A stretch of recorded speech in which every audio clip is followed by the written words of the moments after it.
تعریف قرآن، اسماء القرآن، حکمت نزول القرآن، موضوع قرآن، مخاطبین قرآن۔ مخاطبین قرآن منقادین، غیر منقادین۔ غیر منقادین کی چار قسمیں ہیں: مشرکین، یہود، نصارہ اور المنافقین۔ ٹھیک ہے جی، پہلے گروہ سے بات کر رہے تھے مشرکین۔ مشرکین کون لوگ ہیں؟ شرک کیا ہوتا ہے؟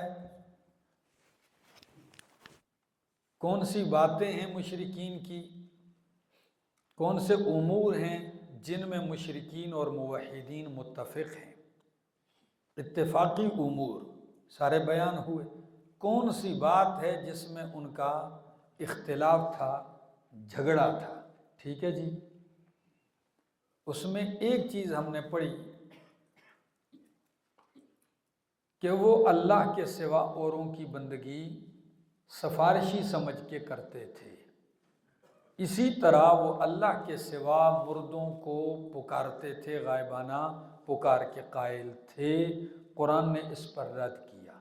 اسی طرح وہ مسئلہ توحید فی الالوہیت کے منکر تھے، اس میں ان کا اختلاف تھا کہ قرآن کہتا ہے کہ الہ صرف اور صرف کون ہے؟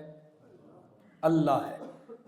حاجات میں، مافوق الاسباب امور میں غائبانہ پکار کے اور امداد کے لیے پکارنے کے لائق کون ہے؟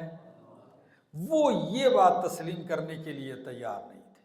وہ کہتے اللہ خالق مالک ہے، لیکن اللہ کے علاوہ ان کو بھی پکارا جا سکتا ہے جن کو وہ پکارتے تھے۔ تو اس بات کے لیے وہ کہ اجعل الآلہۃ الہا واحدہ، اجعل الآلہۃ الہا واحدہ، سارے آلہہ کو ختم کر دیے، ایک ہی الہ مانتا ہے۔ ان ھذا لشیء عجاب، یہ تو بڑی عجیب بات ہے، یہ ہماری سمجھ میں نہیں آتی۔ تو لا الہ الا اللہ میں ان کا کیا تھا؟ اختلاف تھا۔ لا الہ الا اللہ میں اختلاف تھا۔ تو قرآن کریم نے کہا جس بات میں ان کا اختلاف ہے وہی مسئلہ اتنے زور کے ساتھ اس کو خوب بیان کیا جائے۔ تو قرآن کیا کہتا ہے؟ قرآن نے لا الہ الا اللہ کا جملہ 37 مرتبہ دہرایا۔ کتنی مرتبہ دہرایا؟ 37 مرتبہ۔ کیسے دہرایا؟ ذرا غور کیجئے۔ لا الہ الا اللہ یہ لفظ 2 مرتبہ ذکر ہوا ہے، سورہ صافات 35، سورۃ محمد 19۔ سورہ صافات آیت 35، سورۃ محمد آیت 19۔ لا الہ الا ہو یہ لفظ ذکر ہوا ہے 30 مرتبہ۔ کتنی مرتبہ؟ 30 مرتبہ۔ تو کتنے ہو گئے؟ 32۔ 30 اور 32۔ اچھا، لا الہ الا انت یہ لفظ ذکر ہوا ہے 1 مرتبہ، سورۃ انبیاء، حضرت یونس علیہ السلام کی دعا میں، سورۃ انبیاء آیت 87، آیت نمبر 87۔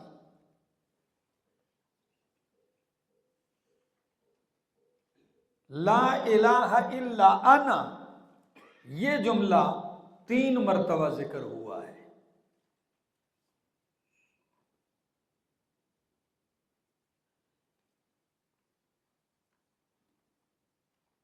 سورہ نحل آیت 2، سورہ طٰہٰ آیت 14، سورۃ انبیاء آیت 25۔ سورہ نحل آیت 2، سورۃ طٰہٰ آیت 14 اور سورۃ الانبیاء آیت نمبر 25۔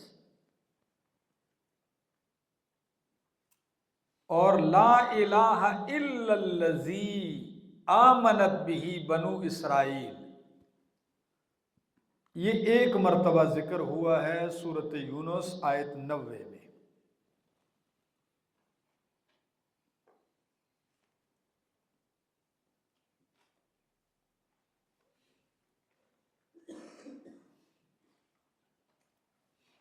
تو 2 مرتبہ لا الہ الا اللہ، 3 مرتبہ 30 مرتبہ لا الہ الا ہو 32، اور 1 مرتبہ لا الہ الا انت 33، اور 3 مرتبہ لا الہ الا انا کتنے ہو گئے 36، اور 1 مرتبہ لا الہ الا الذی آمنت بہ بنو اسرائیل۔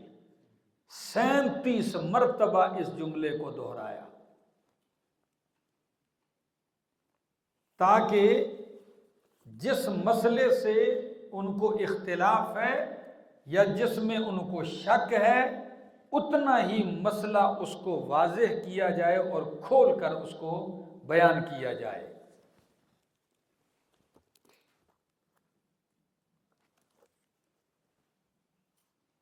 مثلا قرآن کریم کہتا ہے، سورت بنی اسرائیل آیت 46 کھولیے ذرا،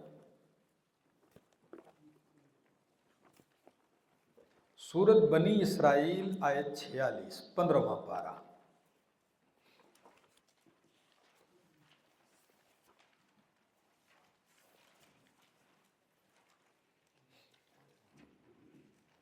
ذرا میں پڑھتا ہوں، دیکھیے۔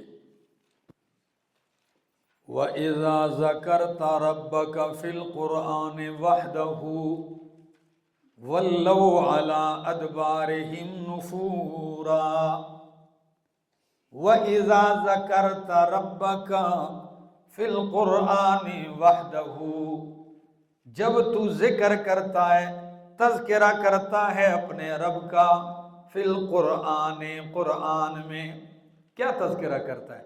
وحدہ، یعنی رب کے اکیلے ہونے کا، یکتا ہونے کا، کہ وہ اکیلا ہی الہ اور حاجت روا ہے۔ تو ولو علی ادبارہم نفورا، ولو پھرتے ہیں یہ لوگ، علی ادبارہم اپنی پشتوں کے بل، نفورا نفرت کرتے ہوئے۔ اللہ کو تو مانتے تھے، اللہ کے ذکر سے نہیں بھاگتے، بھاگتے کس سے تھے؟ کہ اللہ کی توحید کا ذکر قرآن میں کیا جائے۔ قرآن کھول کے آپ جب مسئلہ توحید بیان کرتے ہیں تو پھر اٹھ کے پیٹ پھیر کے بھاگتے ہیں۔ اور یہی حال تھا جمعے میں۔ ایک دن ہمارے جمعے کا آپ کو پتہ ہے یہاں کے ماحول کا، ہر جمعے کو کوئی نہ کوئی لوگ ایسے ہوتے ہیں، نئے نئے لوگ پکڑ کے لے آتے ہیں ساتھ جمعہ۔ تو لے آئے، اس دن اللہ کی توحید پر بیان تھا، تو آدھے بیان میں بندہ اٹھ کے کہتا ہے چلا گیا، انہیں پکڑ کے بٹھا رہا ہے، بھائی بیٹھ جائے، نہیں چلا گیا۔ قرآن کیا کہتا ہے؟ جب بھی تو قرآن میں اللہ کی توحید کا ذکر کرتا ہے تو ولو علی ادبارہم نفورا، پھرتے ہیں اپنی پشتوں کے بل، نفورا نفرت کرتے ہوئے۔ اللہ، اسی طرح قرآن کریم مختلف مقامات پہ ان کا ذکر کرتا ہے۔ مثلا سورت کا نام ہے سورت صافات، آیت نمبر 36، 23واں پارہ سورت صافات۔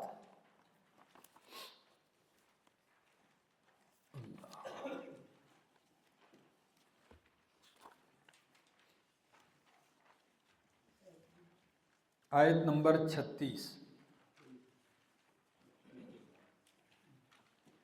انہم، بلکہ میں آیت اس سے پہلے شروع کرتا ہوں۔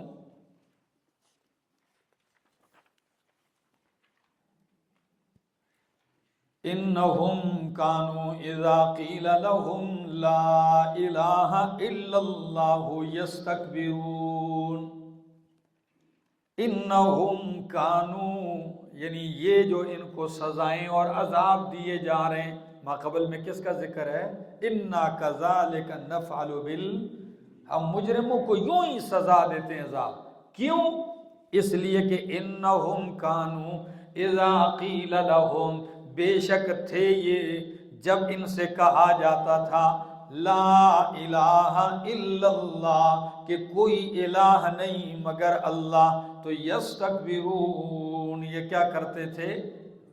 یہ مسئلہ آکڑ جاتے، نہیں بھائی اکڑ جاتے، یستکبرون تکبر کرتے، وَيَقُولُونَ اور کہتے، أَإِنَّا لَتَارِكُو آلِهَتِنَا لِشَاعِرٍ مَجْنُونٍ، کیا بے شک ہم چھوڑنے والے ہیں اپنے آلہہ کو، لِشَاعِرٍ مَجْنُون، ایک شاعر اور مجنون دیوانے کی وجہ سے، کیا ہم اپنے آلہہ کو چھوڑ دیں گے شاعر اور مجنون دیوانے کی وجہ سے؟ نہیں، تو وہ اپنے معبودوں کو الہ سمجھتے تھے، کیا الہ سمجھتے تھے، تو توحید فی الالوہیت میں ان کا کیا تھا؟ اختلاف تھا، اس سے وہ انکاری تھے۔ مثلا سورۃ انبیاء آیت 72 کھولیے، 17واں پارہ سورۃ انبیاء آیت نمبر 72۔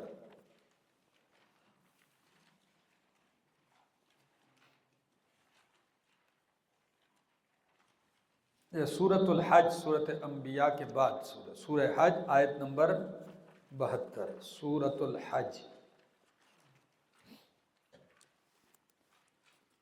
ابھی پتہ چلتا ہے، قرآن کے انداز پہ غور کیجیے، وَإِذَا تُتْلَى عَلَيْهِمْ آيَاتُنَا بَيِّنَاتٍ، اور جب بیان کی جاتی ہیں، تلا یتلو تلاوتن کے صلہ میں جب علا آتا ہے تو اس وقت محض تلاوت نہیں بلکہ بیان ہوتا ہے،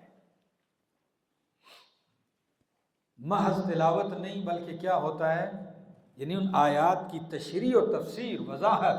تو معنی کیجئے، وَإِذَا تُتْلَى عَلَيْهِمْ آيَاتُنَا بَيِّنَاتٍ، جب بیان کی جاتی ہیں ان پر ہماری واضح آیتیں، دلیلیں، تو تعرف فی وجوہ الذین کفروا المنکر، تو پہچان لے گا ان لوگوں کے چہروں میں جنہوں نے کفر کیا، المنکر ناگواری کو۔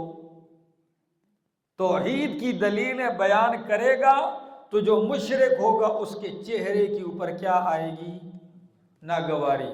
جا کے کسی مجمع میں توحید سنانا شروع کر دو نا، پھر نیچے سکرین پڑھنا، لوگوں کے چہرے پڑھنا، لگ پتا جائے گا کون توحید سن کے عش عش کر کے اٹھتا ہے، چمکتا ہے اور کھل اٹھتا ہے، اور کون توحید سن کے اس کے چہرے کا رنگ بدل جاتا ہے۔ یہ قرآن نے آپ کو بتایا ہے۔ فرمایا تعرف فی وجوہ الذین کفروا المنکر، اور اتنا جتنا توحید کو دبائے گا تو پہلے چہرے پہ ناگواری آئے گی، بھرے گا چہرے کا رنگ بدلے گا، پھر کیا ہوگا؟ یکادون یسطون بالذین یتلون علیہم آیاتنا، قریب ہے کہ وہ حملہ کر دیں ان لوگوں پر، یتلون علیہم آیاتنا، جو ان پر ہماری آیتیں بیان کرتے ہیں۔ اتنا بھر جائے گا نا اندر سے غصے سے، خوب پر ہو جائے گا، اور یوں لگے گا بس آپ کہیں گے ابھی اٹھ کے یہ مجھ پہ حملہ ور ہونے لگا ہے، یہ کیفیت ہوگی۔ کبھی تو حملہ کر بھی دے گا، کئی جگہ ایسے بھی ہوتے ہیں، بس مسجد ہی کے اندر بس ماحول اوپر نیچے ہو جاتا ہے، ہوتا ہے ایسے۔ فرمایا قریب ہے کہ وہ حملہ کریں اس شخص پر، کہ جو ان لوگوں پر جو ان پر ہماری آیتیں پڑھتے ہیں۔ اور انہی لوگوں کی دوسری تصویر کا دوسرا رخ کیا ہے؟ فرمایا قل افانبئکم، کیا وہ دوسرا رخ انشاءاللہ میں دوسری آیتیں پڑھ کے سناتا ہوں، مزہ آ جائے گا۔ قل کہہ دیجئے افانبئکم بشر من ذالکم، کیا پس میں تمہیں نہ بتلاؤں اس سے زیادہ بری چیز؟ وہ کیا ہے؟ النار۔ یہ النار سے پہلے مصحف میں کیا لکھا ہے؟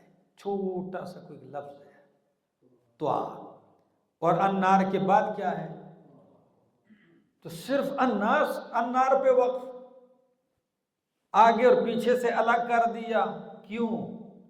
واہ میرے شیخ کہتے ہیں اس مفرد کو الگ کر کے وقف اس لیے کیا کہ اس کے ساتھ متعلقات لگاؤ۔ متعلقات کیا ہیں؟ یعنی تم اس سے کہو لکن نار، فی کنار، من کنار، علی کنار. ہاں، قرآن سن کے اگر تجھے توحید سن کے تکلیف ہوتی ہے تو لکن نار، تیرے لیے کیا ہے؟ فی کنار، تیرے اندر آگ ہے. اور ادھر کے بلے آگ لگی ہوئی ہے تیرے اندر، تکلیف ہے تجھے تو النار، آگ. وعد اللہ، وعدہ اللہ الذین کفروا، اللہ نے اس کا وعدہ کر رکھا ہے ان لوگوں سے جنہوں نے کفر کیا. وبئس المصیر، اور بہت ہی برا ٹھکانہ ہے. قرآن کریم ایک دوسرا انداز، سورۃ زمر آیت 45 کھولیے ذرا، سورۃ زمر آیت 45. ایک رخ تصویر کا آپ نے دیکھا، یہ جو میں نے سورۃ حج کی آیت پڑھی. اب دوسرا رخ دیکھیے، آیت نمبر 45 سورۃ زمر.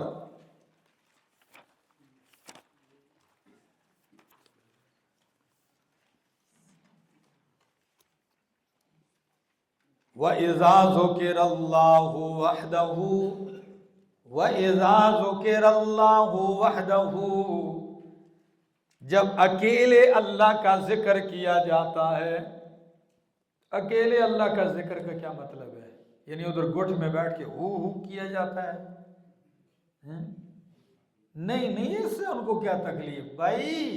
وحدہ، جب اللہ کا ذکر یعنی اللہ کی توحید کا ذکر کیا جاتا ہے، اس کو اکیلا الہ اور حاجت روا ثابت کیا جاتا ہے اور دلائل سے بیان کیا جاتا ہے، تو قرآن کہتا ہے اشمئزت قلوب الذین لا یؤمنون بالآخرہ، منقبض ہو جاتے ہیں. اشمئزت، تین معنی امام ابن کثیر نے کی. اشمئزت، انقبضت،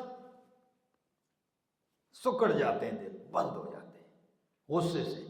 دوسرا نفرت، اشمئزت کا دوسرا معنی ابن کثیر نے کیا کیا؟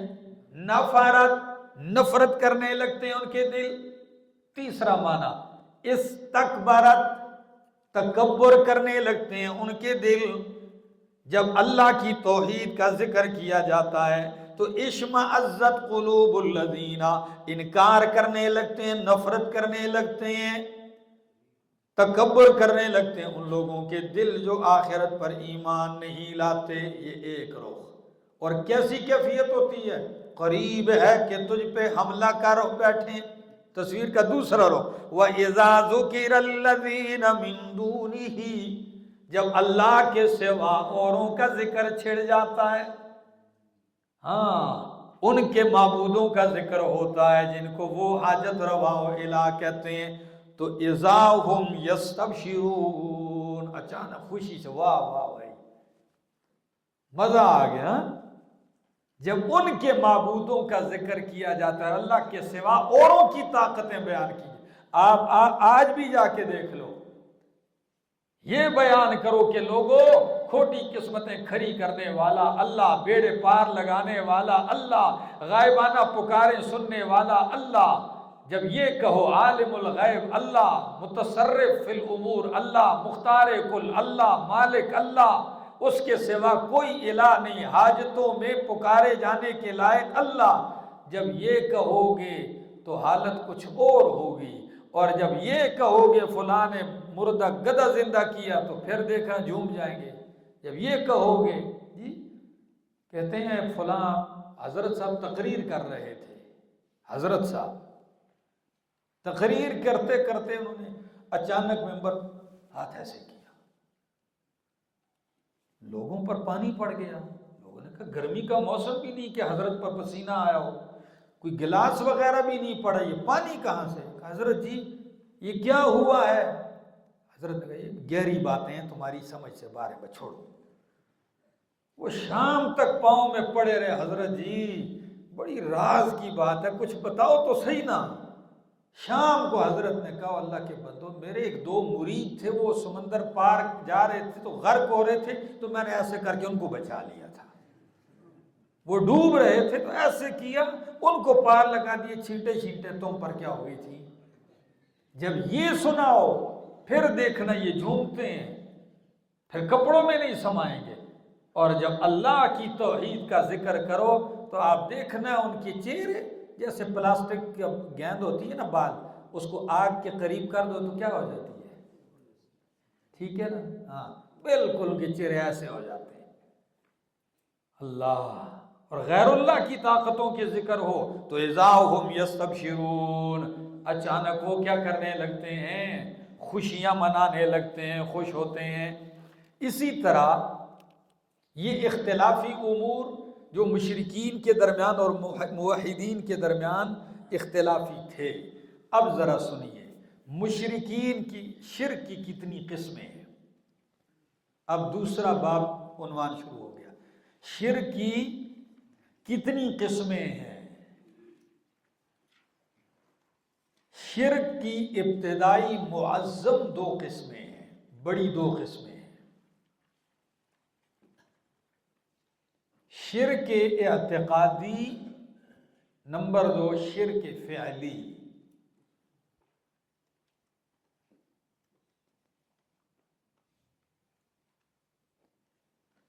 شرک کی دو قسمیں ہیں، شرک اعتقادی اور شرک فعلی۔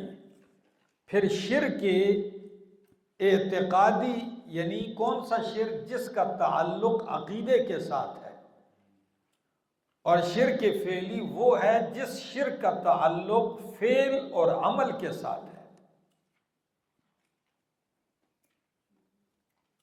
ہم بحث کرتے ہیں پہلی قسم سے۔ پہلی قسم جو شرک اعتقادی ہے، جس شرک کا تعلق انسان کے عقیدے کے ساتھ ہے، اس کی چار قسمیں ہیں، اس کی چار قسمیں ہیں۔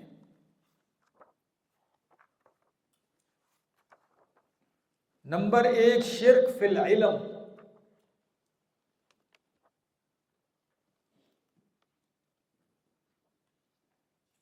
نمبر دو شرک فی التصرف، نمبر تین شرک فی الدعاء، نمبر چار شرک فی العبادت۔ کتنی قسمیں ہو گئیں؟ اب ذرا میں پھر آپ سے دوہرا دیتا ہوں۔ شرک اعتقادی کی کتنی قسمیں ہیں؟ شرک فی العلم، شرک فی التصرف، شرک فی الدعاء، شرک فی العبادت۔ ایک ایک کی تفسیر، وضاحت اور قرآن کریم سے اس کے اوپر رد۔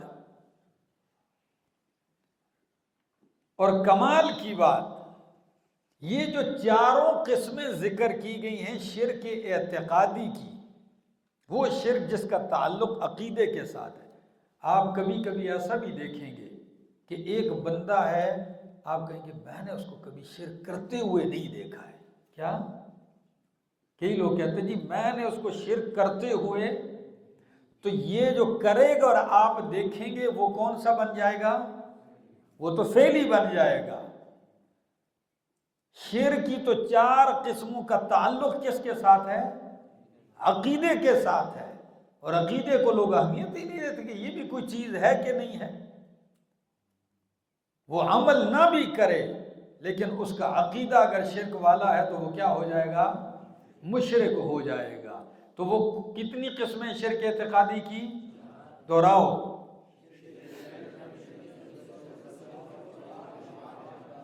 شرک فی العلم، فی التصرف، فی الدعاء، یہ چاروں اسی ترتیب سے یاد کرنا، بالکل انگلیوں پہ تمہیں یاد ہونی چاہیے۔ میں آگے جاؤں گا تو پھر یہ آپ سے دوہراؤں گا، پھر یاد نہ ہوا تو پھر آپ کو گڑبڑ ہو جائے گی۔ شرک فی العلم، فی التصرف، فی الدعاء، کیوں؟ ترتیب کیا ہے ان چاروں میں؟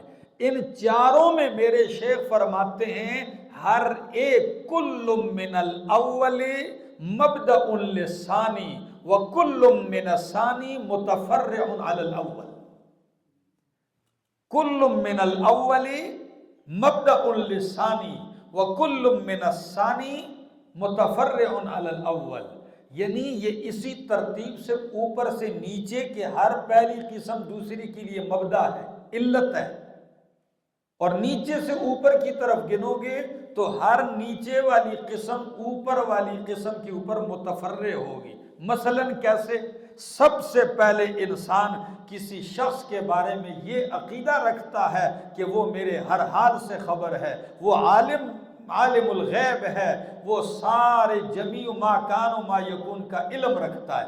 تو جب یہ عقیدہ کسی کے بارے میں رکھ لیتا ہے تو یہ عقیدہ رکھنا علت اور بنیاد بنتا ہے اس عقیدے کے لیے کہ وہ متصرف ہے۔ جب سب کچھ جانتا ہے، ہر چیز سے باخبر ہے، تو اس کو کائنات میں تصرف بھی کیا ہے؟ حاصل ہے۔ تو جب وہ کہتا ہے متصرف بھی ہے، یعنی یہ ساری کائنات میں اپنی مرضی اور ارادے اور منشا سے بغیر اسباب ظاہریہ کے جو چاہتا ہے، جب چاہتا ہے، جیسے چاہتا ہے کر دیتا ہے۔ جب یہ عقیدہ اپنا لے کہ باخبر بھی ہے ہر چیز سے، تصرف بھی رکھتا ہے، تو پھر کیوں نہ اس کو پکارا جائے؟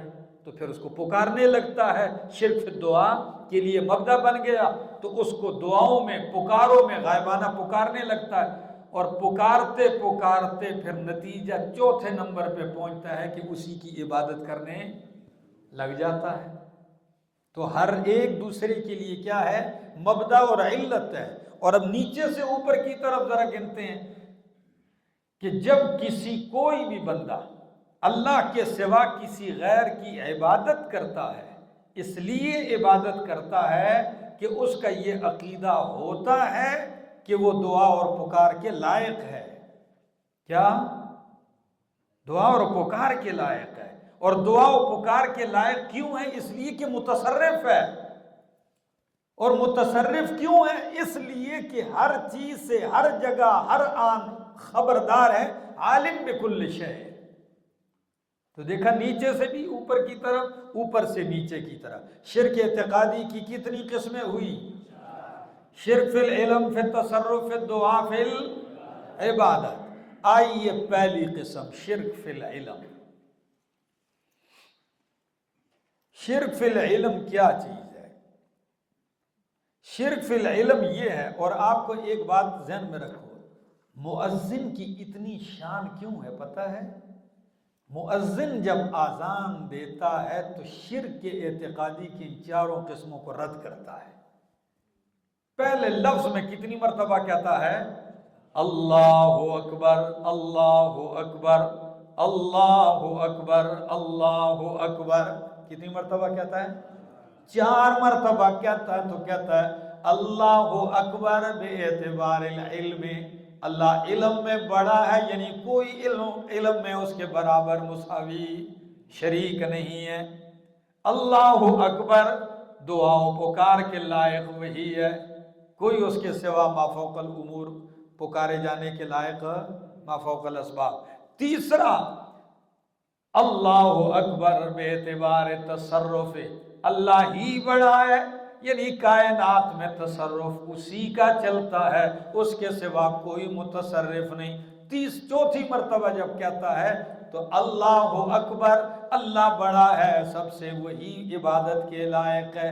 چاروں شرکوں کو رد کرتا ہے، تو رد کرنے کے بعد پھر کہتا ہے اشہد اللہ الہ الا اللہ۔ شرک کو رد کر کے 2 مرتبہ توحید کی صدا لگا دیتا ہے، اور توحید کی صدا لگانے کے بعد پھر کہتا ہے اشہد ان محمد الرسول اللہ، پیغمبر کی رسالت کا نعرہ لگا دیتا ہے، اور پیغمبر کی رسالت کا اقرار اور اعلان کرنے کے بعد پھر کہتا ہے حی علی الصلاۃ۔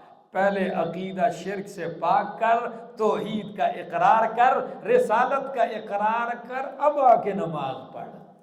تیرا دل تو ہے صنم آشنا، تجھے کیا ملے گا نماز میں؟ عقیدہ شرک ہے تو نماز کیا پڑھے گا؟ تو پہلے رد کرتا ہے، پھر کہتا ہے آؤ نماز کی طرف۔ اب نماز پڑھنا تیرا کام ہے، حی علی الفلاح، اب کامیابی تیرے قدم چومے گی، آ کامیابی کی طرف۔ اور آخر میں پھر 2 مرتبہ کہتا ہے اللہ اکبر، اللہ اکبر. تو 2 مرتبہ کیا کہ سب سے پہلی بڑی 2 قسمیں رد کرتا ہے. عقیدے والے شرک کو بھی رد کرتا ہے, فعل والے شرک کو بھی رد کرتا ہے, اور ختم کرتا ہے تو پھر کہتا ہے لا الہ الا اللہ. یہ انداز ہے. تو شرک اعتقادی کی 4 قسمیں. پہلی قسم شرک فی العلم. کیا ہے شرک فی العلم؟ یہ ہے کہ انسان یہ عقیدہ رکھے. میں عبارت پڑھتا ہوں اپنے شیخ کے والد گرامی کی کتاب العرفان سے. ہوا ان یعتقد غیرہ تعالی وہوا ان یعتقد غیرہ تعالی عالما بما کان وما یکون وبکل ما یستتر الانسان ویجہر بہ او ان له علم الغیب سوا ما انبأہ اللہ تعالی بالوحی. حاصل اس عبارت کا کہ انسان کسی کے بارے میں, اللہ کے سوا کسی کے بارے میں یہ عقیدہ رکھے کہ فلاں شخص, فلاں ہستی, ما کان اور ما یکون, جو کچھ ہو گیا اس سب کا, جو کچھ ہو رہا ہے یا ہوگا اس سب کا علم ہے اس کو. انسان جو چھپاتا ہے اس کا بھی علم ہے اس کو, انسان جو چیزیں ظاہر کرتا ہے اس کا بھی علم ہے اس کو. بلکہ یہ کہتا ہے کہ لہو علم الغیب, اس کے پاس غیب کا علم ہے, وہ عالم الغیب ہے. اور وہ غیب کا علم اس کے پاس کیسا ہے؟ سوا ما انبأہ اللہ تعالی بالوحی, اللہ کی وحی کے بغیر, بتلانے کے بغیر اس کو سب کچھ کا کیا ہے؟ علم ہے. یہ عقیدہ جس نے رکھا کسی بھی شخصیت کے بارے میں تو یہ مشرک فی العلم ہو گیا. اس نے کس کا ارتکاب کیا؟ شرک فی العلم. اب یہ شرک کیوں ہے؟ سوال, یہ عقیدہ رکھنا شرک کیوں ہے؟ اس لیے کہ قرآن کے روح سے ہر چیز کا جمی ما کان اور ما یکون, علم غیب کلی اور محیط صرف کس کا ہے؟ اللہ کا ہے. یہ تو قرآن اللہ کے لیے خاصا ذکر کرتا ہے, اور یہی صفت اٹھا کے اگر کسی مخلوق میں جانے گا تو کیا ہو جائے گا؟ مشرک ہو جائے گا. اب یہاں 2 باتیں سمجھ, ایک غیب حقیقی ہے اور ایک غیب حکمی ہے, تاکہ کبھی آپ کے اوپر سوال نہ آئے. آپ کہیں گے غیب کس کو کہتے ہیں؟ تو علم غیب اس کو کہتے ہیں جو ان 3 واسطوں کے بغیر حاصل ہو. حواس کے بغیر. حواس کتنے ہیں؟ 5. دیکھ کے, سن کے, چکھ کے, سونگھ کے, چھو کے. اس سے جو علم حاصل ہوتا ہے یہ غیب نہیں ہے, یہ حواس ہیں, یہ اسباب ہیں. نمبر 2, عقل سے. کس سے؟ کبھی کبھی عقل سے بھی علم حاصل ہوتا ہے, وہ بھی غیب. عقل سے کیسے حاصل ہوتا ہے؟ او بھائی, بتی کو دور سے کہیں نظر آ گیا, دھواں اٹھ رہا ہے, انہیں کہو خیرات پکی دی ہے. تو اب دیکھا تو اس نے کس کو ہے؟ دھوئیں کو دیکھا ہے کہ بھئی کسی گھر سے دھواں اٹھ رہا ہے. تو اس کے عقل نے کس کا نتیجہ نکالا؟ کہاں تک پہنچا کہ جب دھواں ہے تو لازماً نیچے دیگ کی نیچے آگ لگی ہوگی, دیگ پک رہی, کیا پتہ خیرات پک رہی ہو تو پہنچ جائے. تو اب یہ علم تو اس نے حاصل کیا ہے, نظر تو اس کو چیز نہیں آ رہی, دیگ اس کو نظر آ رہی ہے, آگ نظر نہیں آ رہی, لیکن اس نے دھواں دیکھا تو عقل کے ذریعے کیا اس کا علم. تو کیا یہ غیب کا علم ہو جائے گا؟ نہیں, یہ عقل سے حاصل ہوا. یہ ایک میں نے مثال دی ہے, ٹھیک ہے. نمبر 3, وحی کے ذریعے. ایک چیز کا پتہ نہیں, اللہ نے پیغمبر کو وحی کے ذریعے بتلا دی. وہ چیز، تو وحی کے ذریعے جو چیز بتلائی جائے وہ بھی غیب نہیں ہے، اس کو قرآن غیب نہیں کہتا، اس کو قرآن کی اصطلاح میں غیب نہیں کہا جاتا، اس کو انباء الغیب کہا جاتا ہے۔ ذالک من انباء الغیب نوحیہا الیک، یہ غیب کی خبریں ہیں، ہم آپ کی طرف وحی کرتے ہیں، یا اس کو اخبار غیب کہتے ہیں۔ کیا؟ اخبار غیب کہتے ہیں، انباء الغیب، اخبار الغیب۔ تو اللہ نے بہت ساری غیب کی چیزوں کی خبریں انبیاء کو دی ہیں وحی کے ذریعے، اور انبیاء نے آگے اپنی امت کو بتائی ہیں۔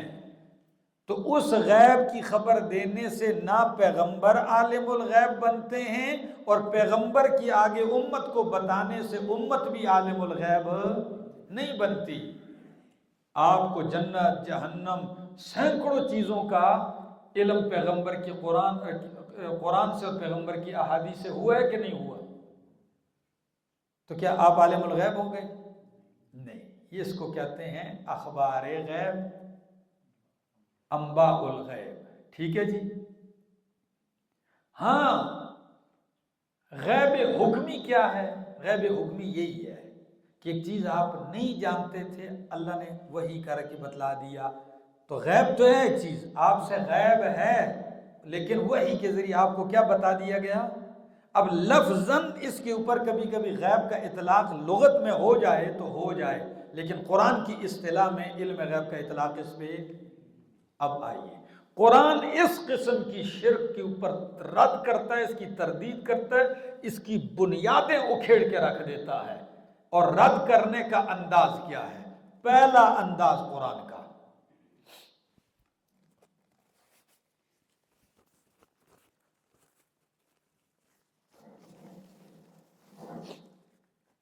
پہلا انداز قرآن کریم کے رد کا یہ ہے کہ اللہ اپنی کتاب میں جمیع ما کان، ما یکون اور علم غیب کو ثابت کرتا ہے اپنے لیے۔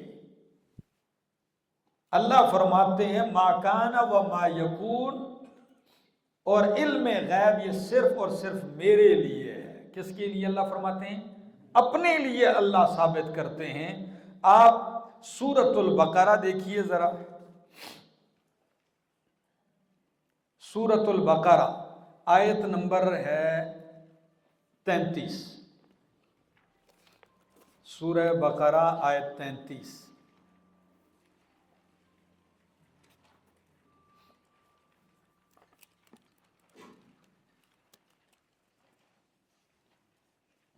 وَعَلَّمَ آدَمَ الْأَسْمَاءَ كُلَّهَا ثُمَّ عَرَضَهُمْ عَلَى الْمَلَائِكَةِ فَقَالَ أَنْبِئُونِي بِأَسْمَاءِ هَؤُلَاءِ إِن كُنتُمْ صَادِقِينَ۔ اللہ نے آدم علیہ السلام کو نام سکھائے چیزوں کے، پھر پیش کیا ان کو فرشتوں پر، پس فرشتوں سے کہا بتلاؤ مجھے ان چیزوں کے نام۔ فرشتے کہنے لگے سبحانک لا علم لنا الا ما علمتنا انک انت العلیم الحکیم۔ اللہ ہمیں علم نہیں ہے مگر وہی جو تو نے دیا ہے۔ یا آدم، اے آدم بتلا ان کو نام ان چیزوں کے۔ پس جب آدم علیہ السلام نے بتلا دیے تو اب دیکھو لفظ، پوری آیت میں نے صرف اس لیے پڑھی، قال، تو اللہ نے فرمایا الم اقل لکم، کیا میں نے نہیں کہا تھا تم سے کہ انی اعلم غیب السماوات والارض، کہ بے شک میں ہی جانتا ہوں آسمان و زمین کا غیب۔ آسمان و زمین کا غیب کون جانتا ہے؟ اللہ فرماتے ہیں فرشتوں کے سامنے کہہ رہے ہیں اللہ۔ تو اس آیت میں اللہ نے غیب کا علم اپنے لیے ثابت کیا۔ وَأَعْلَمُ مَا تُبْدُونَ وَمَا كُنْتُمْ تَكْتُمُونَ، اور میں ہی جانتا ہوں وہ کچھ جو تم ظاہر کرتے ہو اور جو کچھ تم چھپاتے ہو۔ تو قرآن کریم اس علم کا اس بات اپنے لیے اللہ کرتا ہے۔ مثلا قرآن کریم کی کئی ایسی آیتیں ہیں اس میں لفظ آتا ہے علام الغیوب، کیا؟ عالم الغیب والشہادہ، یہ ساری آیتیں بتلاتی ہیں کہ علم غیب خاصہ ہے اللہ کا، اور اللہ کے علاوہ باقیوں کے لیے اللہ، تو اس کے لیے ایک قاعدہ سمجھ لو ذرا، اس کے لیے ایک قاعدہ سمجھو۔ وہ قاعدہ کیا ہے؟ قرآن کہتا ہے قاعدہ کلیہ ہے۔ وہ لفظ میں پڑھتا ہوں، قرآن کریم سورۃ انعام آیت نمبر 59 نکالو، یہ قاعدہ سمجھ لو۔ سورۃ انعام آیت نمبر 59، 1 کم 60۔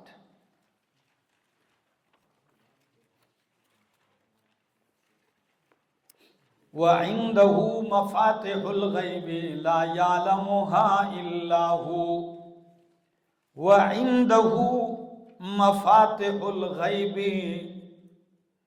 اور خاص اسی کے پاس ہے علم غیب کا، مفاتح الغیب، غیب کی کنجیوں کا، غیب کے خزانوں کی کنجیوں کا علم اسی کے پاس ہے۔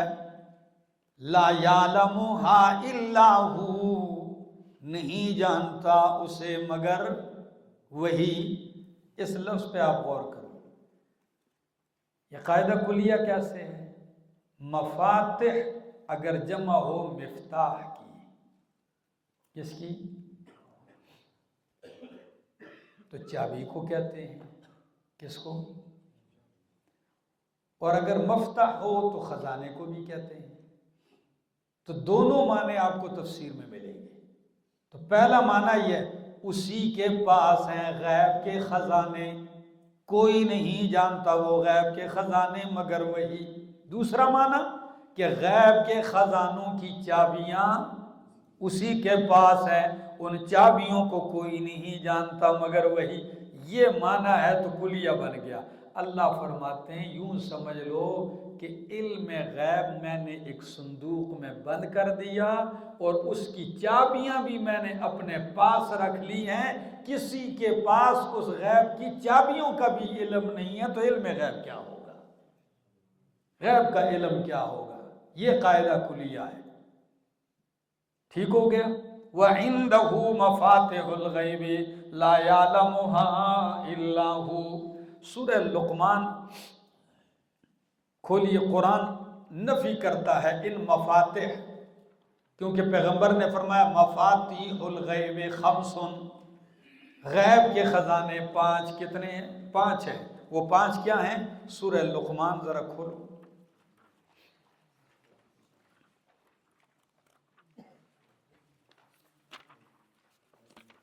سورۃ لقمان 21واں پارہ ہے، آخری آیت ہے۔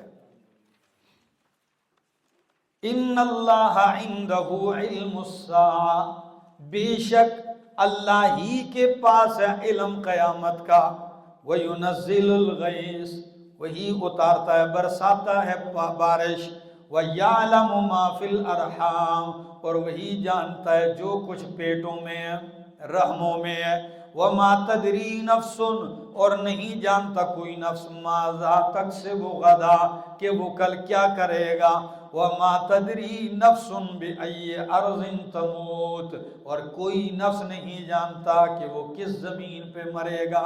کتنی چیزیں ذکر ہوئی؟ 5 چیزیں۔ پہلی چیز، قیامت کا علم کس کے پاس ہے؟ اللہ کے پاس۔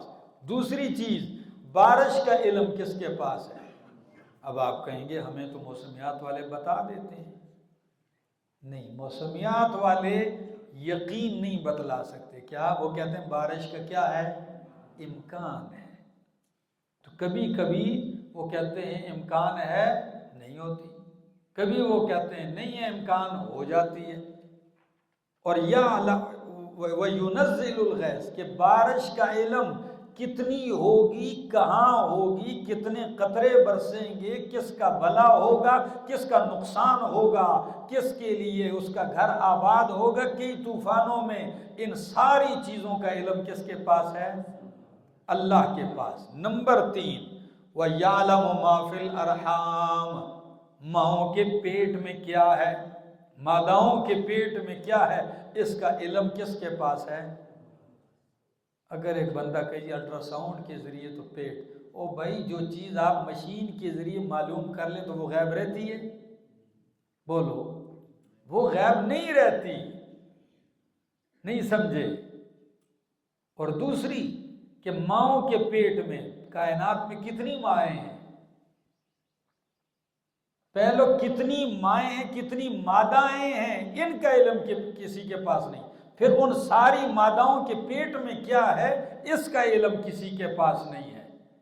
اور پھر اگر کوئی الٹرا ساؤنڈ کے ذریعے معلوم کر بھی لیتا ہے تو الٹرا ساؤنڈ کے بغیر بھی تو ایک ماں کو پتہ ہوتا ہے کہ میرے پیٹ میں میرے بچے کا حمل ہے، اتنا تو پتہ اس کو۔ یہ دنیا کی کوئی مشین نہیں بتلا سکتی گورا ہوگا کالا ہوگا، نہیں بتلا سکتی نیک ہوگا بد ہوگا، نہیں بتلا سکتی یہ لنگڑا ہوگا سالم ہوگا، اندھا ہوگا بینا ہوگا، یہ نہیں بتلا سکتی بدبخت ہوگا نیک بخت ہوگا، زندہ ہو کے پیدا ہوگا یا مردہ پیدا ہوگا، نیک ہوگا شقی ہوگا بدبخت ہوگا۔ اللہ جو کچھ پیٹ میں ہے اس کا تفصیلی علم کس کے پاس ہے؟ کتنی ہو گئی؟ 4 چیزیں، 3 چیزیں، چوتھی وَمَا تَدْرِي نَفْسٌ مَاذَا تَكْسِبُ غَدًا، کوئی نفس نہیں جانتا کہ وہ کل کیا کرے گا۔ نفسن کے اوپر تنوین ہے، کیا ہے؟ نکرہ ہے، اور ما نافیہ ہے۔ نکرہ جب نفی کے سیاق میں واقع ہو تو عموم اور شمول ہوتا ہے، کوئی نفس نہیں جانتا کہ وہ کل کیا کرے گا، یہ کسی کو پتا نہیں ہے۔ آپ کہیں گے جی ہمیں تو پتہ ہے کل ہی ہم درس میں بیٹھیں گے، پھر بھی تیری درس ہی میں بیٹھنا ہے۔ او بھائی یہ ہمارا ارادہ ہے، کیا کل بیٹھنا نصیب ہوتا ہے نہیں ہوتا یہ کسی کو پتا نہیں ہے، ایک لمحے کبھی۔ تو فرمایا کل کیا کرے گا اس کا علم اللہ کے سوا کسی کو نہیں۔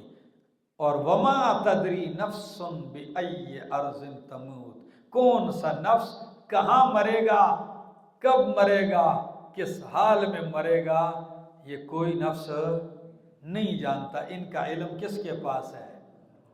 اللہ۔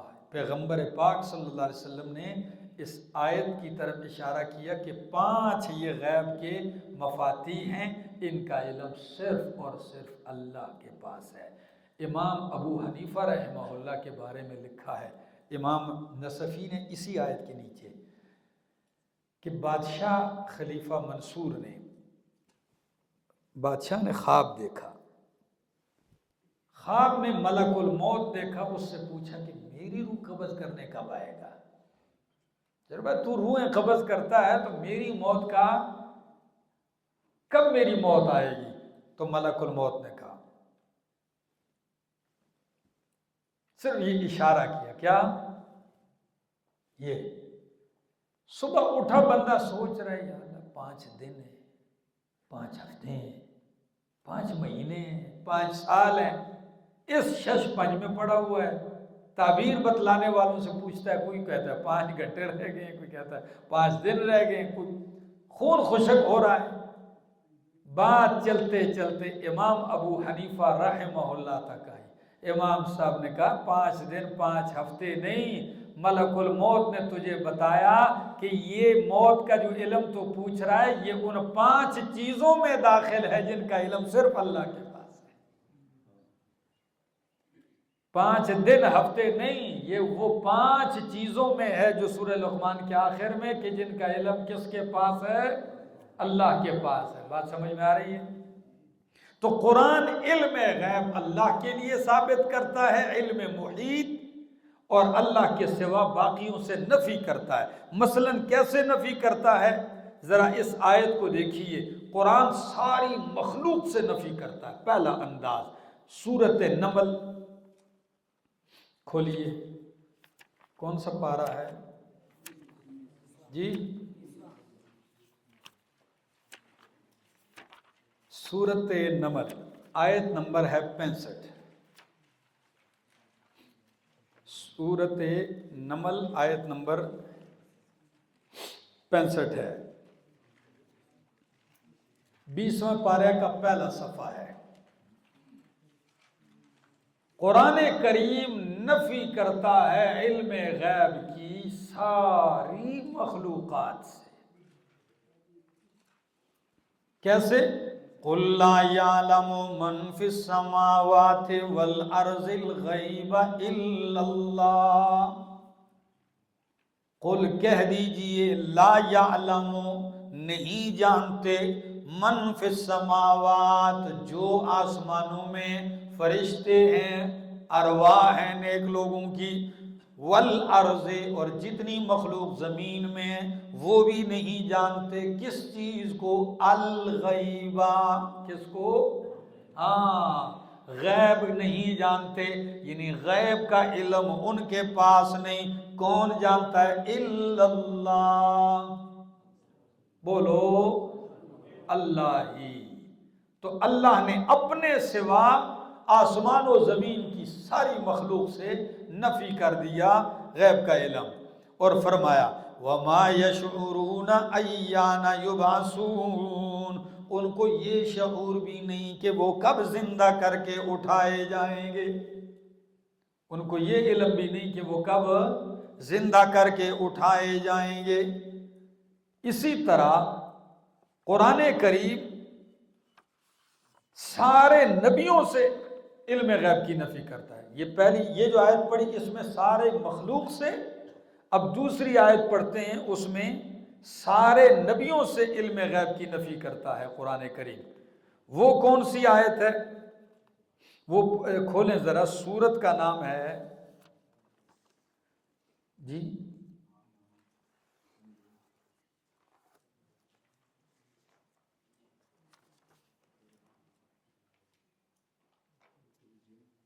سورت مائدہ آیت 109، سارے انبیاء سے سورت مائدہ آیت 109۔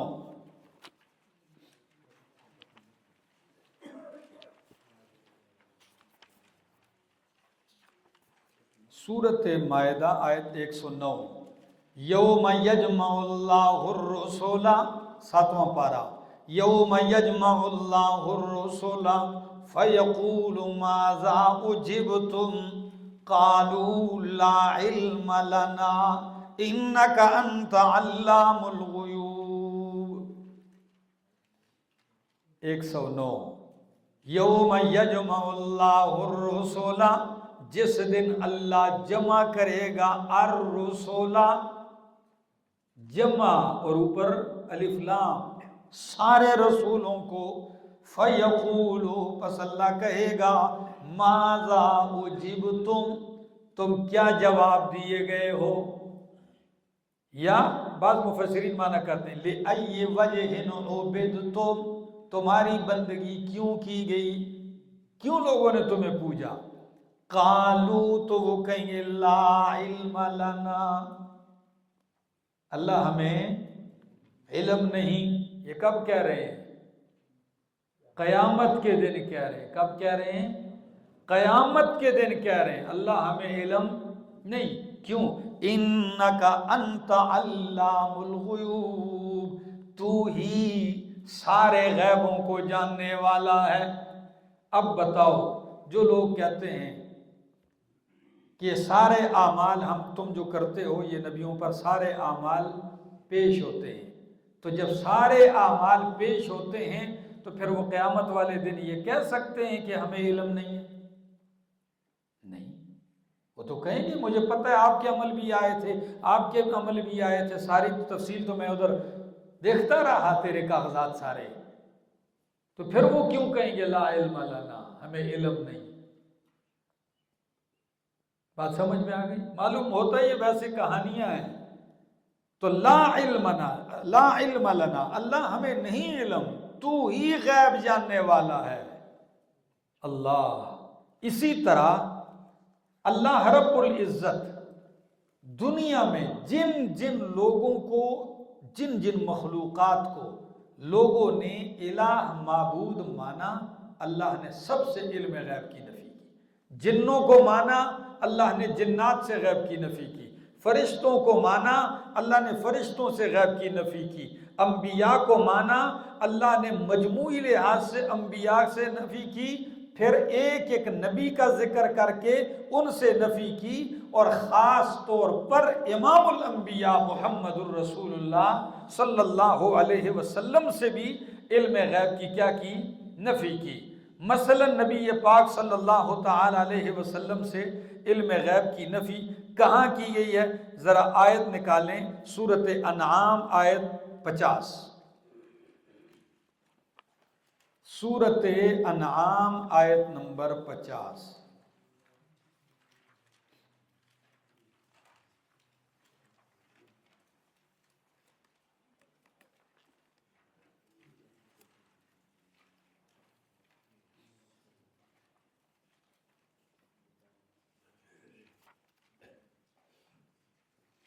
کیا ہے آیت؟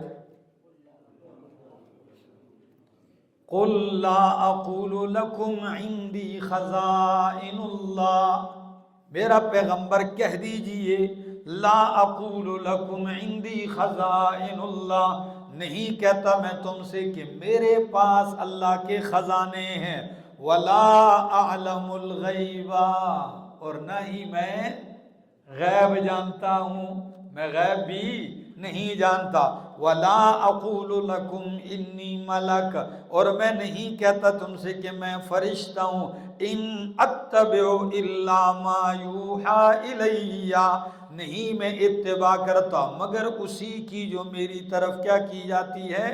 وحی کی جاتی ہے۔ تو نبی پاک صلی اللہ علیہ وسلم سے اللہ اعلان کروا رہے ہیں کہ آپ اعلان کر دیں کہ لا اعلم الغیب، میں غیب نہیں جانتا۔ تو اگر اللہ کے سوا کسی کو غیب دان سمجھے گا تو کیا ہو جائے گا؟ مشرک ہو جائے گا، اور یہ شرک کی کون سی قسم بنے گی؟ بولو، یہ شرک فی العلم بن جائے گی، ٹھیک ہے جی۔ اور قرآن کریم اس قسم کی شرک کے اوپر رد کرتا ہے۔ اسی طرح جنات سے علم غیب کی نفی قرآن کریم کرتا ہے، بلکہ نبی اکرم صلی اللہ علیہ وسلم سے علم غیب کی نفی کے لیے ایک آیت اور کھولیے، سورہ اعراف 187،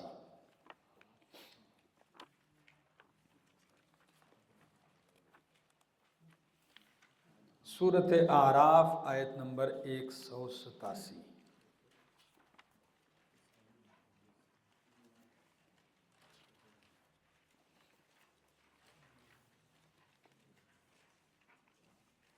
پڑھتا ہوں ذرا میں آیت۔ قل کہہ دیجیے لا املک لنفسی نفعا ولا ضرا، نہیں مالک میں اپنے لیے نفع اور نقصان کا، اپنے نفع نقصان کا مالک میں۔ تو یاد رکھو، یہ آیت ذہن میں ہو، یہ آیت کا یہ ٹکڑا نفی شرک فی التصرف پر بھی دلالت کرتا ہے کہ میں اپنے نفع نقصان کا مالک، تو کیونکہ نفع نقصان کا مالک کون ہے؟ تو شرک فی التصرف کو بھی رد کر دیا۔ اچھا، الا ما شاء اللہ ولو کنت اعلم الغیب، اگر میں غیب جانتا ہوتا، کیا؟ اگر میں غیب کو جانتا ہوتا، لستکثرت من الخیر، تو میں جمع کر لیتا اپنے لیے خیر بہت سارا، وما مسنی السوء، اور مجھے کبھی تکلیف نہ پہنچتی۔ اگر مجھے یہ پتا ہوتا کہ مجھے جی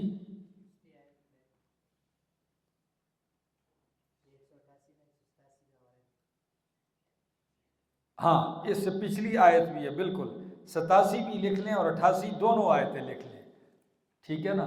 اچھا کیا آپ نے وہ بھی یاد دلا دی، ذرا وہ بھی سن لی۔ یسألونک عن الساعۃ، سوال کرتے ہیں، پوچھتے ہیں آپ سے قیامت کے بارے میں۔ کیا پوچھتے ہیں؟ ایان مرساہا، کب ہے اے وقت وقوعہا، اس کے واقع ہونے کا وقت کب ہے؟ کون سی تاریخ کو قیامت آئی؟ کون سا مہینہ ہوگا؟ کیا ہفتہ ہوگا؟ کیا دن ہوگا؟ ٹھیک ہے جی، پوچھتے ہیں آپ سے کہ قیامت کب آئے گی، تو جواب قل کہہ دیجئے انما علمها عند ربی، بے شک اس کا علم کس کے پاس ہے؟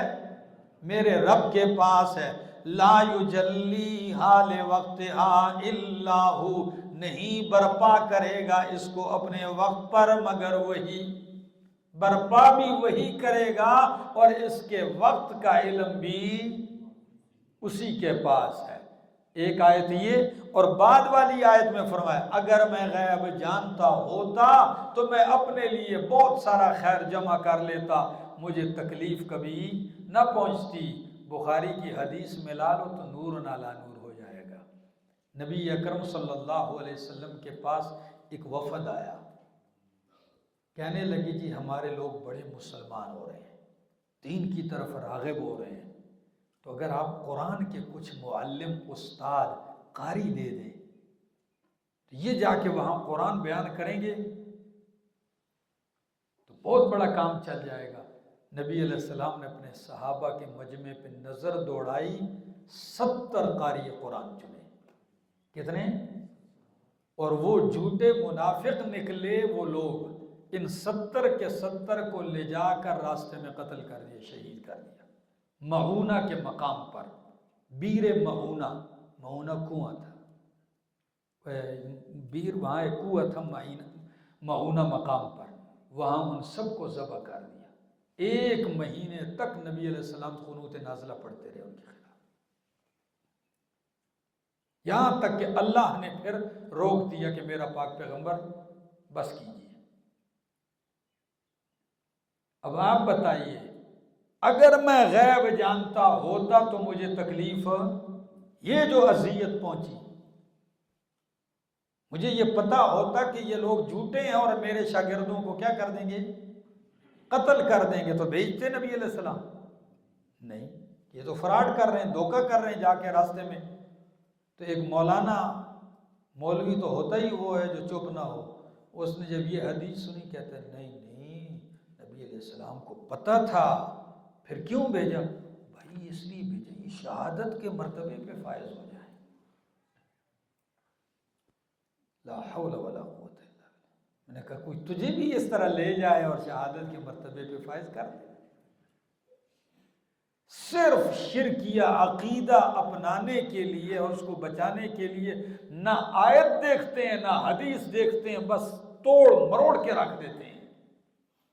یہ وہ قطعیات ہیں جو قرآن ذکر کرتا ہے، نفی کرتا ہے، فرشتوں سے جنات سے نفی کرتا ہے، ہر مخلوق سے ذکر کرتا ہے نفی، اور بھی بہت ساری آیات ہیں۔ اسی طرح شرک کی دوسری قسم ہے شرک فی التصرف۔ کون سی قسم ہے؟ شرک فی التصرف۔ جی وہ تو بہت ساری آیات ہیں، میں نے مختصر کر دیا ہے، ٹھیک ہے نا۔ جنات سے علم غیب کی قرآن کیا کرتا ہے؟ نفی کرتا ہے۔ جیسے سلیمان علیہ السلام مسجد بنا رہے تھے، ٹھیک ہے، آپ وفات پا گئے، 1 سال تک کھڑے ہیں، پھر جب دیمک نے لاٹھی کو کاٹا، کھایا چاٹ کے، کھوکھلا کر دیا، لاٹھی ٹوٹ پڑی، سلیمان علیہ السلام گر پڑے، تو جنات کیا کہنے لگے؟ تبینت الجن ان لو کانوا یعلمون الغیب ما لبثوا فی العذاب المہین۔ اگر ہم غیب کا علم جانتے تو ہم اس رسوا کن سزا اور تکلیف میں مبتلا نہ ہوتے۔ تو جنات سے بھی غیب کی نفی کرتا ہے۔ دوسری قسم ہے شرک اعتقادی کی، شرک فی التصرف۔ کون سی قسم ہے؟ شرک فی التصرف۔ تصرف کا کیا معنی ہے اور شرک فی التصرف کیا ہے؟ یعنی کائنات میں کلی اختیار بغیر اسباب کے تصرف کرنے والا کس کی ذات ہے؟ اللہ کی ذات ہے۔ اگر اللہ کی ذات کے سوا کسی اور کو متصرف جانا، اب آپ کہیں گے یہ جو عقیدہ ہے مشرکین کا کہ نبی علیہ السلام مختار کل ہے، کہتے ہیں کہ نہیں؟ یہ مختار کل پہلے تو لفظی غلط کہتے ہیں، کیونکہ مختار کا معنی تو ہوتا ہے پسندیدہ۔ کیا؟ ربک یخلق ما یشاء ویختار۔ قرآن کہتا ہے تیرا رب جو چاہتا ہے پیدا کرتا ہے، جو چاہتا ہے پسند کرتا ہے، جو تیرا رب پسند کرے۔ تو مختار کل کا یہ معنی کہ سب کے پسندیدہ، سب سے زیادہ پسندیدہ، یہ معنی تو ٹھیک ہے، لیکن لفظ اصل میں ان کو یہ استعمال کرنا تھا مخیر کل۔ کیا؟ ہاں، ان کو پتہ بھی نہیں لفظ کا۔ مخیر کل یعنی جس کو ہر چیز کا اختیار ہے۔ تو اللہ فرماتے ہیں ہر چیز کا اختیار تو میں نے اپنے پاس رکھا ہے، کسی کو میں نے ہر چیز کا اختیار نہیں دیا ہے۔ اب کسی کے لیے یہ اختیار مانو گے تو یہ شرک فی التصرف ہو جائے گا۔ مثلا شرک کی یہ تعریف شیخ یوں کرتے، وَهُوَ أَن يَعْتَقِدَ أَنَّ غَيْرَهُ تَعَالَى يَمْلِكُ النَّفْعَ وَالضَّرَّ فِي الْعَالَمِ كَيْفَ يَشَاءُ، کسی کے بارے میں یہ عقیدہ رکھے کہ فلان نفع کا، نقصان کا، تکلیف کا مالک ہے عالم میں، کیف یشاء، جیسے اس کا دل کرتا ہے، جیسے چاہتا ہے اس کو یہ اختیار حاصل ہے۔ تو یہ عقیدہ کسی کے بارے میں رکھنا یہ شرک ہے۔ قرآن اس پر رد کرتا ہے، سورۃ الانعام آیت نمبر 17۔ قرآن شرک کی اعتقادی کی اس قسم پہ رد کرتا ہے۔ سورۃ الانعام آیت نمبر 17 دیکھیے، یہ میرے سامنے 7واں پارہ ہے۔ قرآن کہتا ہے وَإِن يَمْسَسْكَ اللَّهُ بِضُرٍّ فَلَا كَاشِفَ لَهُ إِلَّا هُوَ، آیت نمبر 17، 7واں پارہ سورۃ انعام۔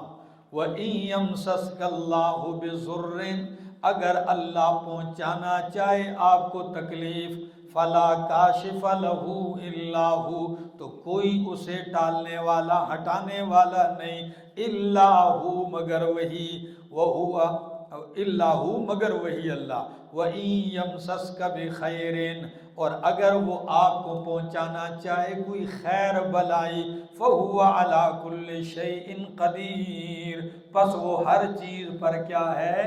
قدرت رکھنے والا ہے۔ تو اللہ کے سوا بھی ہر چیز پہ قدرت رکھنے والا، ہر چیز میں تصرف کرنے والا اگر کسی اور کو مانے گا تو یہ مشرک ہو جائے گا۔ اور شرک کی کون سی قسم کہلائے گی؟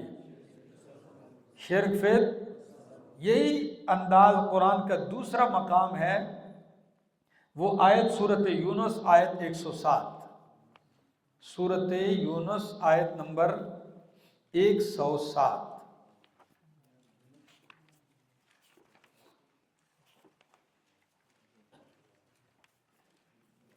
وَإِن يَمْسَسْكَ اللَّهُ بِضُرٍّ فَلَا كَاشِفَ لَهُ إِلَّا هُوَ وَإِن يُرِدْكَ بِخَيْرٍ فَلَا رَادَّ لِفَضْلِهِ، اگر اللہ آپ کو تکلیف پہنچانا چاہے تو کوئی اسے ٹال نہیں سکتا مگر وہی، اور اگر ارادہ کرے تیرے ساتھ بخیرن، کس کا؟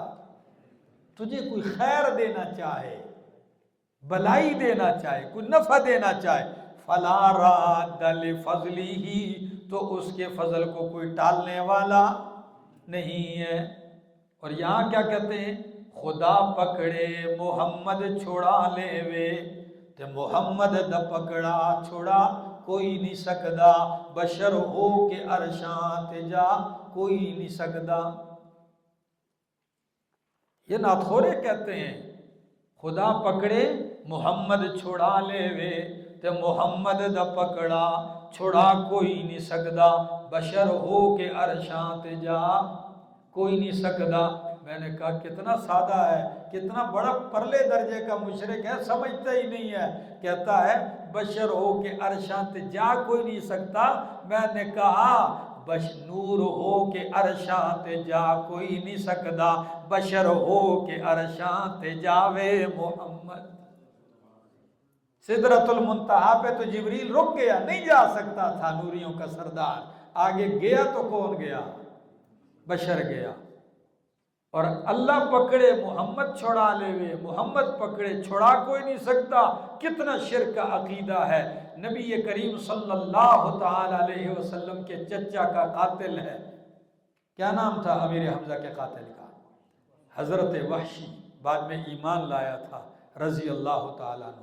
تو وحشی نبی علیہ السلام کے چچا کو جب قتل کیا گیا تو نبی علیہ السلام نے فرمایا اللہ کی قسم اگر میں آئندہ سال تک زندہ رہا تو ایک چچا کے بدلے 70 ماروں گا۔ اللہ نے فرمایا میرا پیغمبر میرا قانون تو یہ نہیں ہے ایک کے بدلے 70 کا قانون، میرا قانون تو کیا ہے وَلَكُمْ فِي الْقِصَاصِ حَيَاتٌ كَتَبْنَا عَلَيْهِمْ فِيهَا أَنَّ النَّفْسَ بِالنَّفْسِ وَالْعَيْنَ بِالْعَيْنِ وَالْأَنْفَ بِالْأَنْفِ وَالْأُذُنَ بِالْأُذُنِ وَالسِّنَّ بِالسِّنِّ وَالْجُرُوحَ قِصَاص۔ اللہ نے تو یہ قانون رکھا تھا، آپ 70 لے، اللہ 70 نہیں لیکن ایک کے بدلے ایک تو اس کو تو نہیں چھوڑنا چاہیے۔ اللہ نے فرمایا ایک کے بدلے ایک بھی نہیں، میں اس ایک کو بھی ایمان کی دولت سے نوازنا چاہتا ہوں۔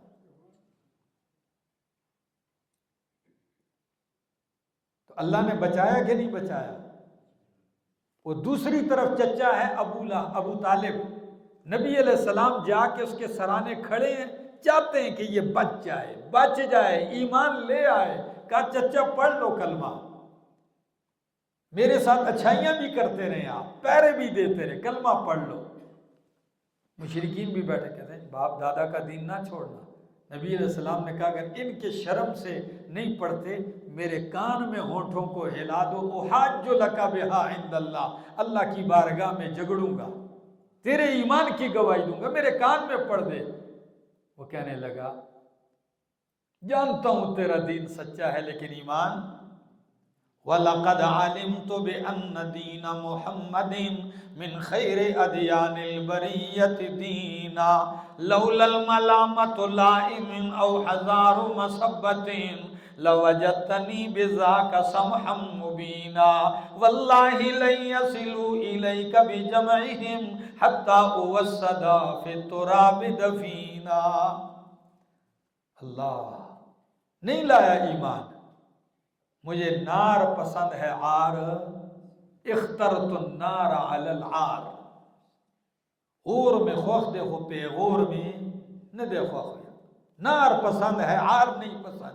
موت آ گئی، قرآن نے آیت اتاری انک لا تہدی من احببت ولکن اللہ یہدی من یشاء، میرا پیغمبر تو جس کو پسند کرے اور چاہے ہدایت دینا، تو ہدایت دینے کا اختیار اللہ کو ہے، جسے چاہے ہدایت دے۔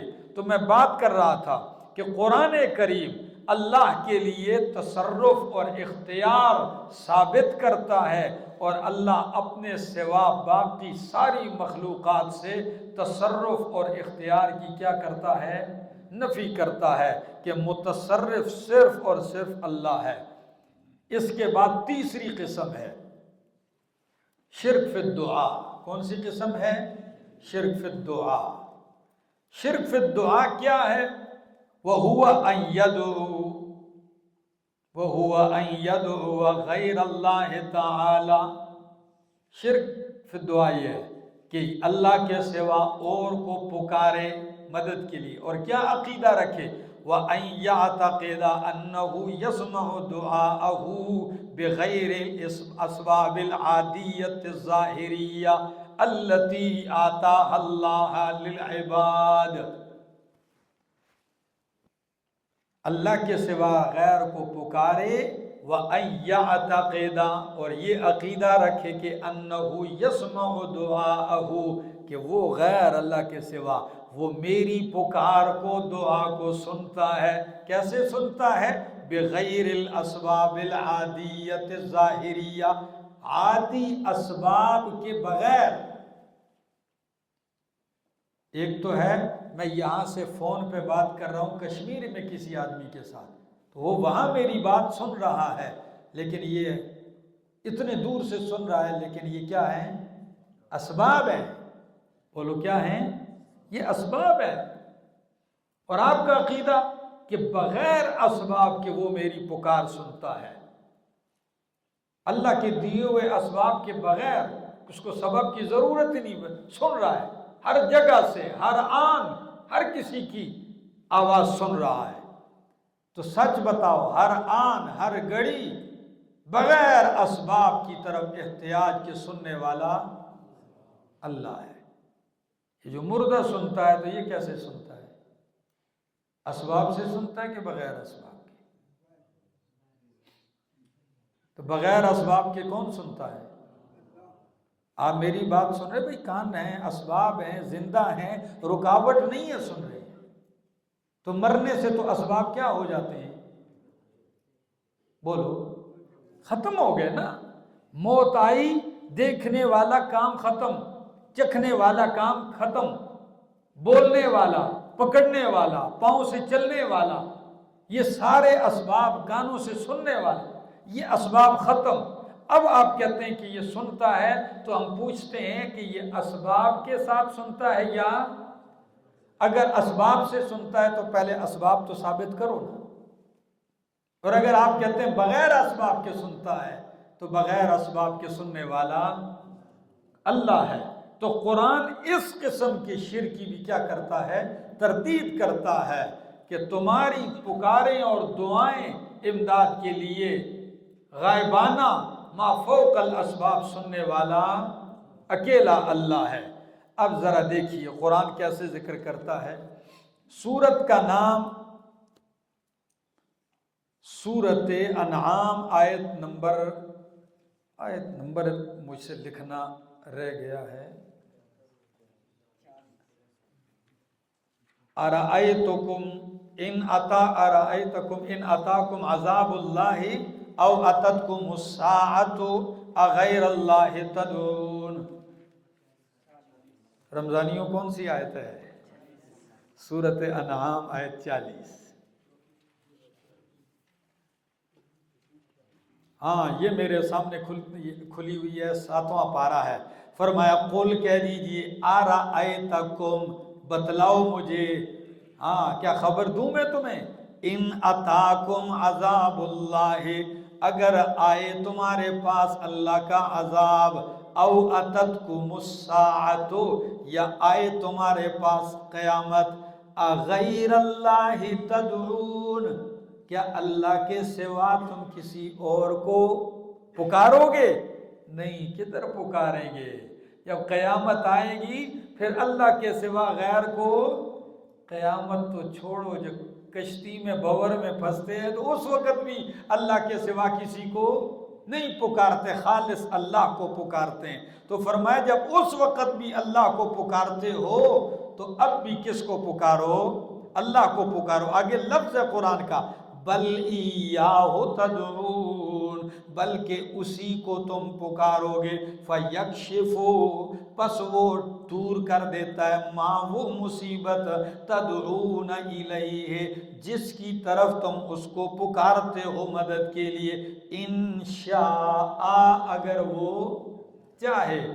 یعنی کیا مطلب؟ تم پکارو، مصیبت دور بھی وہی کرتا ہے، لیکن کرتا بھی اپنی مرضی سے ہے، چاہے تو کرے، نہ چاہے تم پکارو تھک جاؤ، نہ کرے، اس کی مرضی ہے۔ ٹھیک ہے جی، انشاء، اگر چاہے، وَتَنْسَوْنَ مَا تُشْرِكُونَ، اور تم بھول جاتے ان کو جن کو تم رب کا شریک بناتے ہو۔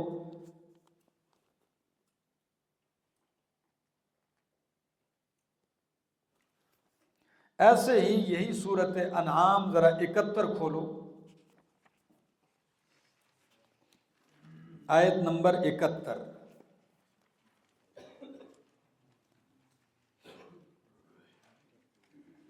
اللہ، قل کہہ دیجئے اندعو من دون اللہ ما لا ينفعنا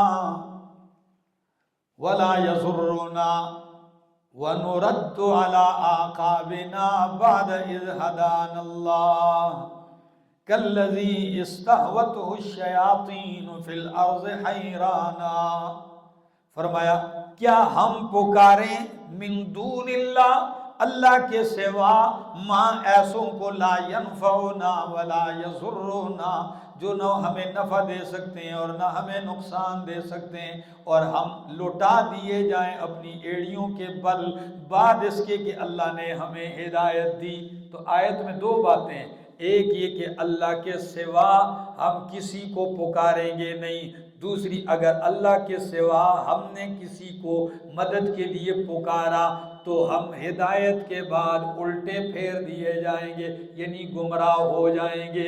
تو اللہ کے سوا اوروں کو پکارنا گمراہی ہے، تبھی تو کہا کیا ہو جائیں گے؟ گمراہ ہو جائیں گے۔ یہی سورۃ انعام آیت 63 دیکھیں ذرا، آیت نمبر 63، قل کہہ دیجئے من ینجیکم من ظلمات البر والبحر، قل کہہ دیجئے کون تمہیں نجات دیتا ہے، من ظلمات البر والبحر، سمندر خشکی اور سمندر کے اندھیروں میں، تدعونہ، تم اسی ہی کو پکارتے ہو، تضرعا و خفیہ، کیسے؟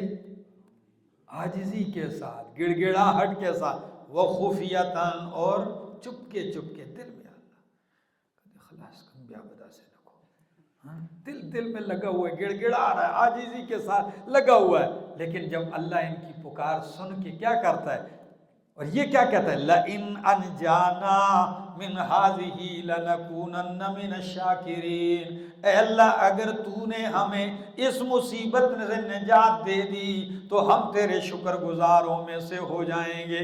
فرمایا قل کہہ دیجئے اللہ ینجیکم منہا ومن کل کرب، اللہ ہی تمہیں نجات دیتا ہے اس مصیبت سے، ہر دکھ اور غم مصیبت سے، ثم انتم تشرکون، پھر تم اس کے ساتھ شریک ٹھہراتے ہو، پھر بھی غیروں کو پکارتے ہو، تو شرک فی الدعا اللہ رد کرتا ہے ان پر۔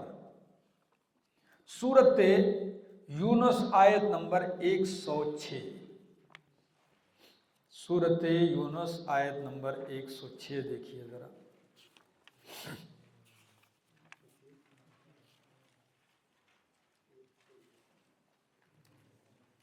11واں پارہ ہے اور 11ویں پارے کا آخری صفحہ ہے، ٹھیک ہے نا؟ ایک جملہ پہلے آتا ہے، فرمایا وَلَا تَدْعُ مِن دُونِ اللَّهِ، اور نہ پکار اللہ کے سوا ما ایسوں کو لا ينفعک ولا یضرک، جو نہ تجھے نفع دے سکتے ہیں اور نہ ہی نقصان دے سکتے ہیں۔ کیوں؟ فَإِن فَعَلْتَ، اگر تو نے ایسا کیا اللہ کے سوا اوروں کو پکارا تو فَإِنَّكَ إِذًا مِّنَ الظَّالِمِينَ، پس بے شک تو اس وقت کس میں سے ہو جائے گا؟ ظالمین میں سے ہو جائے گا، کیونکہ ان الشرک لظلم عظیم، یعنی مشرکین میں سے ہو جائے گا۔ تو اب ایک سوال میرے ذہن میں پیش کروں، آیت میں ہے نہ پکار اللہ کے سوا ان کو جو تجھے نفع اور نقصان نہیں دے سکتے، یعنی جو نفع نقصان دے سکتے ہیں ان کو کیا کرنا چاہیے؟ ان کو تو پکارنا چاہیے۔ مفہوم مخالف سمجھ میں آ رہا ہے کہ اللہ کے سوا ان کو نہ پکار جو نہ تجھے نفع دے سکتے نہ نقصان دے سکتے ہیں۔ تو ایک بندہ کہہ سکتا ہے نا جی ہم تو ان کو پکارتے ہیں جو نفع و نقصان دے سکتے ہیں۔ اسی لیے نفی شرک فی الدعا سے پہلے کون سی قسم ہم نے پڑھی تھی؟ شرک فی التصرف۔ تو قرآن کہتا ہے کہ نفع اور نقصان دیتا ہی صرف کون ہے؟ نفع نقصان کا مالک اللہ ہے، اللہ کے سوا نفع نقصان کا مالک اور ہاں۔ تو اب آیت کا مطلب یہ ہے کہ اللہ کے سوا ایسوں کو نہ پکار، یعنی اللہ کے سوا جتنے بھی ہیں جن کو تو پکارتا ہے نہ وہ نفع کے مالک ہے نہ وہ نقصان کے مالک ہے۔ نفع نقصان کا مالک اللہ ہے، اگر کسی اور کو نفع نقصان کا مالک جان کے پکارے گا تو انکا اذا من الظالمین، تو کس میں سے ہو جائے گا؟ ظالمین میں سے ہو جائے گا۔ اگلی آیت میں پھر نفی کر دی تصرف کے اوپر، شرک فی تصرف پر، کہ یمسسک اللہ بضر فلا کاشف لہ الا ہو۔ تو قرآن کریم رد کرتا ہے شرک فی الدعا پر کہ غائبانہ پکاروں کے لائق، ما فوق الاسباب امور میں پکارے جانے کے لائق کیا ہے؟ صرف اللہ ہی ہے۔ اب ایک مسئلے کی وضاحت ضروری ہے، وہ سمجھ لو۔ وہ یہ ہے، کبھی کبھی آپ ایک زندہ کو پکارتے ہیں، میں آپ کو آواز دیتا ہوں بھائی ادھر آؤ، یہ ٹیبل اٹھا کے ادھر کر دو، تو اب غیر اللہ کو پکارا کہ نہیں پکارا؟ تو یہ شرک ہو گیا۔ او بھائی پہلے تو وہ زندہ ہے، ٹھیک ہے، نمبر دو یہ ظاہری اسباب ہیں، وہ میری بات کیا کر رہا ہے؟ سن رہا ہے۔ تیسری بات کہ یہ ٹیبل اٹھانا یہ اس کے بس میں ہے، اس کو وہ اٹھا سکتا ہے، سمجھ آئی؟ اب اگر ایک بندہ سامنے زندہ ہے، سن تو رہا ہے، اس کو پکار کے کہتا ہے او فلانیاں میرے بیڑے پار لا دے، میری قسمت کھری کر دے، اب بے شک وہ زندہ ہو، سامنے ہے، لیکن بیڑے پار لگانا، کھوٹی قسمت کھری کرنا، اولاد دینا یہ اس کے بس میں نہیں ہے۔ جب یہ اس کے بس میں نہیں، اس کے لیے زندہ اور سامنے بیٹھے ہوئے کو بھی پکارنا کیا ہے؟ شرک ہے۔ اب سمجھ میں آ گئی یہ بات؟ اور باقی مر گیا یا دور ہو گیا، غائب ہو گیا، وہاں تو اسباب ہی ختم ہو گئے ہیں، ٹھیک ہے جی؟ تو شرک فی الدعا کے اوپر قرآن رد کرتا ہے۔